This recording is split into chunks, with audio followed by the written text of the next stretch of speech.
स्वनक्षेत्र दिवस रे सांबादिक भक्तचरण साहू को संबर्धित महांगा द्वितीय पंच साहित्य संसद गोपालपुर तरफ सांबादिक लेखक कवि साहित्यिक और महांगा बड़चणा साहित्य संस्कृति परिषद सभापति भक्तचरण साहू 65तम स्वनक्षेत्र दिवस तांको बासभवन परिसर में पालित हो जाइछि। अवसर में द्वितीय पंच साहित्य संसद संपादक गौतम चरण जेना, कुंजकलिकार संपादक राजकिशोर मिश्र, शिशु साहित्यिक कवि प्रफुल्ल कुमार साहू, निरंजन जेना, पालागायक अजय कुमार बड़, पूर्वतन सरपंच तथा समाजसेवी विलास चंद्र बारिक, सांबादिक तथा समाजसेवी विजय कुंवर प्रमुख उपस्थित रही श्रीजुक्त साहू को पुष्पगुच्छ उत्तरीय देई संबर्धित करने सहित महाप्रभु श्री जगन्नाथ निकट में तांकर दीर्घ सुस्थ निरामय जीवन कामना करथिले।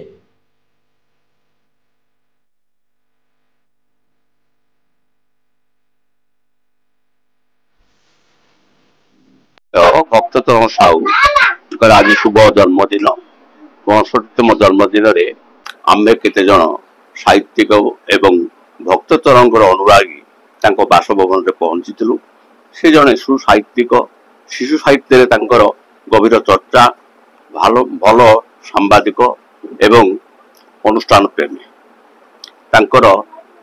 जन्मदिन कुसुमित हो जीवन चर्चा बहुगुणित हो एवं शुभंकर हो।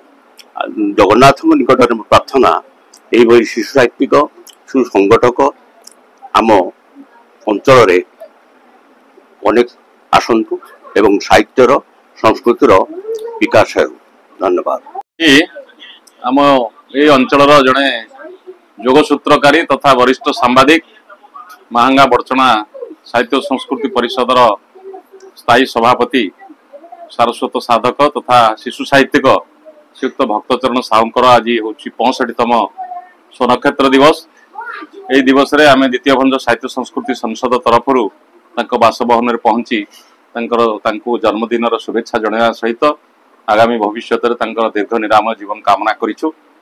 आम सांगे बहु वरिष्ठ व्यक्ति माने सामिल होती। आमर कुंजकलिकार संपादक राजकिशोर मिश्र महोदय अच्छा, आम गहन में अच्छा विरूपा साहित्य परिषद सभापति द्विभाषी कवि निरंजन जेना महोदय अच्छा, जड़े विशिष्ट पालागायक अजय कुमार बड़ अच्छा, समाजसेवी विलास बाबू अच्छा, आमर जुग्म संपादक प्रफुल्ल कुमार साहू जी जड़े शिशु साहित्यिक आउ विजय कुंवर अच्छा। तेणु आज जन्मदिन आम सकाଳେ चिंता कलु बासभवन में पहुँचा और जन्मदिन बधाई जनवा जाओ से क्रम आज 5टा बेले आज घरे पहुँची शुभेच्छा ज्ञापन करूँ और भगवान पाखे प्रार्थना करूँ दीर्घ निरामय जीवन कामना करूँ।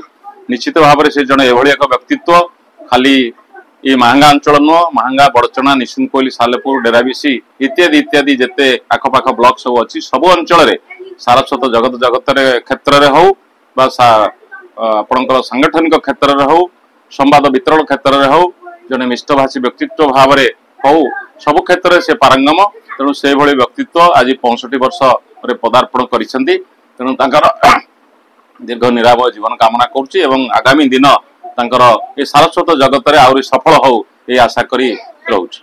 आज आम समस्ते भक्तचरण साहू को बासभवन में पहुंचीचु।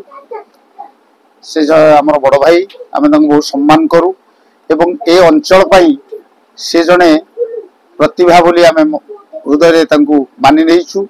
एथिपाई जे जेतेबेले साहित्य विलुप्त प्राय हुए सी पल्ली अंचल प्रत्येक साहित्यिक कलाकार मानकु नहीं सेमानक हृदय रे प्रेरणा सृष्टि करिवा पाई तांको संवर्धित करे अनेक संवर्धना देई सेमानक मन रे उत्साह उद्दीपना जागृत करांती एवं साहित्य संस्कृति को बंचाइवा पाई तांकर प्रगाढ़ प्रचेष्टा।